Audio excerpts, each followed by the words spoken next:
रोजगार सामाजिक अधिकार अभियान, जिसका गठन लखनऊ में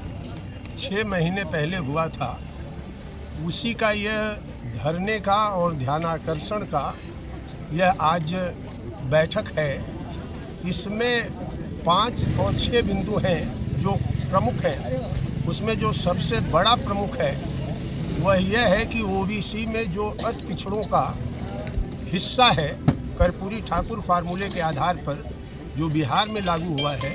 वह उत्तर प्रदेश में भी लागू होना चाहिए। और रोहिणी कमीशन की जो रपट आ गई है, जस्टिस रोहिणी कमीशन की, वह रपट को भी पार्लियामेंट के पटल पर केंद्र सरकार ले आए। यह एक केंद्रीय विषय हमारे इस अभियान का है। नाम रामेश्वर ठाकुर हुआ, मैं बिहार से आया हूँ। जननायक कर्पूरी ठाकुर का जो आरक्षण मॉडल फार्मूला है उसको आज अखिलेंद्र प्रताप सिंह के नेतृत्व में,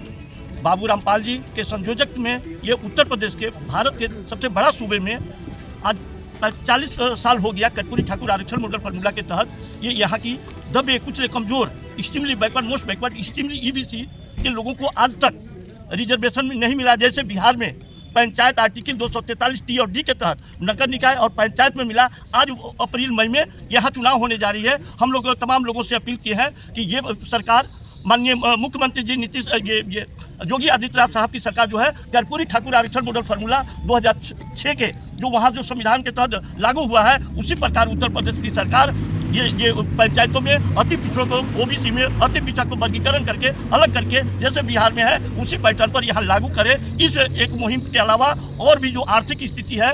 और उसमें ये राघवेंद्र प्रताप साहब का जो कमेटी की रिपोर्ट आई है उसको सावधानी करके पहल, आर्थिक मुद्दा का जो सवाल है,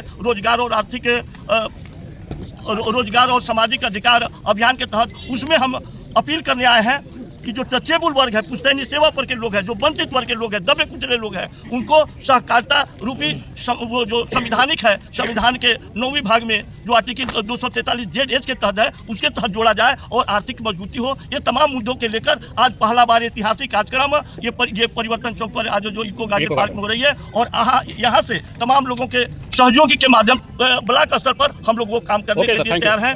साहब के नेतृत्व में। भारतीय जनता पार्टी की भ्रष्ट सरकार जो शिक्षा के नाम पे फेल, स्वास्थ्य के नाम पे फेल, किसान के नाम पे फेल और यहाँ तक जो अति पिछड़ा समाज जो 2014 से बीजेपी को वोट देने का है उसका भी शोषण करती आ रही है और पूरे प्रदेश में हाहाकार मचा हुआ है।